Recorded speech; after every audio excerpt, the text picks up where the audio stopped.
என் அன்பார்ந்த உடன்பிறப்புகளே, தாய்மார்களே, என்னுடைய தொப்புள் கொடி உறவுகளே, என்று ஒரு தீர்க்கமான நடவடிக்கை முடிவை நாங்கள் எடுக்க இருக்கின்றோம். இந்த நாட்டிலே ரணில் விக்ரமசிங்க ஜனாதிபதி அவர்கள் இன்று 40 வருட காலமாக பாராளுமன்றத்தில் இருந்திருக்கின்றார், அமைச்சராக இருந்திருக்கின்றார், எதிர்கட்சி தலைவராக இருந்திருக்கின்றார், பிரதம மந்திரியாக இருக்கின்றார், ஜனாதிபதியாக இருக்கின்றார். எங்களுக்கு ஓட்டுரிமை வழங்குவதற்கு ரணில் விக்ரமசிங்க அவர்கள் ஜாவதோடு இணைந்து எங்களுடைய ஓட்டுரிமையை வழங்கி இருக்கின்றார். பெருந்தோட்ட பாடசாலைகளை அரசாங்கத்துக்கு சேர்த்திருக்கின்றார்.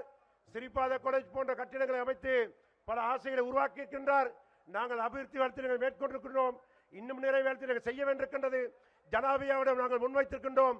பெருந்தோட்ட லைன் கரைகள் எல்லாத்தையும் அடித்து உடைத்து தனி வீடுகள் அமைத்து எங்களுக்கு கிராமமாக்கி தற்போது நாங்கள் அனுபவிக்கின்ற காணிகள், ஆலயங்கள், விளையாட்டு மைதானங்கள் அனைத்தையும் எங்களுக்கு சொந்தமாக்கி கிராமமாக்கி தருவதாக ரணில் விக்ரமசிங்க அவர்கள் உறுதிமொழி அளித்திருக்கின்றார். ஆகவே எங்களுடைய விலாசம், எங்களுடைய வாழ்விலே ஒரு மாற்றத்தை ஏற்படுத்தக்கூடிய சக்தி ரணில் விக்ரமசிங்க அவர்கள் தான் இருக்கின்றது. ஆகவே ரணில் விக்ரமசிங்க அவர்களை வெற்றி பெற செய்ய வைப்பது எமது தார்மீக பொறுப்பு, கடமை. நாங்கள் நன்றி மறக்காதவர்கள். நாங்கள் நன்றி மறக்காமல் எங்களுடைய வேலைத்திட்டங்களை நாங்கள் மேற்கொள்வோம். ஆகவே முஸ்லிம் மக்கள், எங்களுடைய முஸ்லிம் மக்களுடைய ஜனாசாக்களை எரிக்கும் போது கையமைப்பிட்டவர்கள், கையை உயர்த்தியவர்கள், நிச்சயமாக அதை எரித்தேத்தான் ஆக வேண்டும் என்று கூறியவர்கள் இன்று எஸ்ஜேபியின் மேடையில் இருக்கின்றார்கள். இன்றைக்கு சஜித் பிரேமதாச மேடையில் இருக்கின்றார்கள். முஸ்லிம் சவத்தை எரிப்பதற்கு கையோங்கியவர்கள், கையொப்பமிட்டவர்கள் இருக்கின்றார்கள். ஆகவே ஆனால் நாங்கள் ஒவ்வொரு மேடையிலும், பாராளுமன்றத்தில் உள்ளக்கும் பாராளுமன்றத்துக்கு வெளியிலும் அன்று முஸ்லிம் பிரதேசங்களை எரித்த போது இந்த மதுரை மாவட்ட மக்கள் சார்பாக எதிர்த்து நின்றவன் நான் என்பதை நீங்கள் மறந்து விடாதீர்கள். எங்களுடைய மக்களுக்காக தேவையான சந்தர்ப்பத்தை நாங்கள் கொண்டு கொடுத்துக் கொண்டோம். தமிழ் பேசும் மக்கள் என்ற வகையிலே தமிழ் முஸ்லிம் மக்கள் இன்று ஒன்றிணைந்து இருக்கின்றோம்.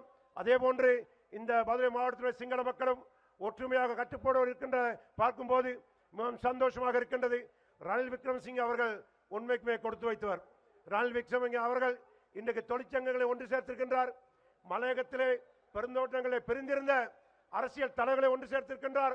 தொழிற்சங்க தலைவரை ஒன்று சேர்ந்திருக்கின்றார். கட்சிகளை ஒன்று சேர்த்திருக்கின்றார். ஒரு ஒற்றுமையான ஒரு நல்ல ஒரு பயணம் ஒன்று போய்கொண்டிருக்கின்றோம். இதனை சீர்குலைப்பதற்கு சில தீய சக்திகள் ஈடுபட்டு வருகின்றார்கள். அந்த தீய சக்திக்கு நாங்கள் அகப்பட்டு விடக்கூடாது. 21ஆம் தேதிக்கு பிறகு 22ஆம் தேதி காலையிலும் நாங்களும் நீங்களும் ஒன்றாக இந்த மதுரை மாவட்டத்தில் வாழ வேண்டும். ஆகவே இவை அனைத்தையும் மனதில் கொண்டு மிக கவனமாக இந்த கேஸ் சிலிண்டர் எங்களுடைய வாக்கு பட்டியலிலே கடைசியிலிருந்து 3வது இடத்தில் இருக்கின்றது. கடைசியிலிருந்து 3வது, மேலிருந்து வந்தால் 30-30 பேர் இருக்காங்க, கஷ்டம். கடைசியிலிருந்து 3வது. அதுக்கு நாங்கள் புல்லடியிட்டு இந்த கேஸ் சிலிண்டர் வெற்றி பெற செய்ய வைத்து ரணில் விக்ரமசிங்க அவர்களை ஜனாதிபதியாக்கி அதை நாங்கள் பங்காளியாக மாற வேண்டும் என்பதை தான் நான் இந்த சந்தர்ப்பத்திலே நான் கேட்டுக்கொள்கின்றேன். එනිසා මගේ මිත්‍රවරුනි, මම කියන කැමැති අපි සියලුම වතුකර ජනතාව, සියලුම වෘත්තීය සමිති, වෙන්වල තිබ්බේ පාට පක්ෂ ලාංඡන ඔක්කොම වෙනස් වෙලා අද වඩිවේල් සුවේ සරවින්ද කුමාර් තොණ්ඩමන්ලා එකතු වෙලා 100% වතුකර ජනතාවගේ ඡන්ද රනිල් වික්‍රමසිංහ ජනාධිපතිතුමාටයි ගෑස් සිලින්ඩරටයි ලබා දෙන්න අපි සූදානම් වෙලා ඉවරයි. ඒ වගේම අපේ සිංහල සහෝදර ජනතාව සියලුම පක්ෂ එකතු වෙලා ඉන්නකොට මේ දෙමළ සිංහල මුස්ලිම් ජනතාවගේ ඡන්ද සම්පූර්ණම බදුල්ල දිස්ත්‍රික්කෙන් අපි එකතු වෙනකොට මේක බලලා අද දින බලලා තව දවස් 5ක් තින්නේ, තව දවස් 5යි. මේ දවස් 5න් සම්පූර්ණ ලංකාවෙන් සියලුම ජනතාව ටික මේක තේරුම් අරගෙන බදුල්ල ජනතාවගේ ආදර්ශ අරගෙන ඔක්කොම එකතු වෙලා රනිල් වික්‍රමසිංහ ජනාධිපතිතුමාව 21 වෙනිදා දිනවන කටයුතු කරමු කියලා කියමින් ඔයාලා සියලුම ජය වේවා, ඔයාලා සියලුම ජය වේවා රනිල් වික්‍රම ජනාධිපතිතුමාට, රනිල් වික්‍රම ජනාධිපතිතුමාට, රනිල් වික්‍රම ජනාධිපතිතුමාට ගෑස් සිලින්ඩරයට, ගෑස් සිලින්ඩරයට, ගෑස් සිලින්ඩරයට ඔයාලා සියලුම ජයම ජය වේවා. நன்றி, வணக்கம். இதுபோன்று பல செய்திகளை தெரிந்து கொள்ள நமது வைப்ஸ் டிவி யூடியூப் தளத்தை சப்ஸ்கிரைப் செய்து அருகிலுள்ள பெல் பட்டனை கிளிக் செய்யுங்கள்.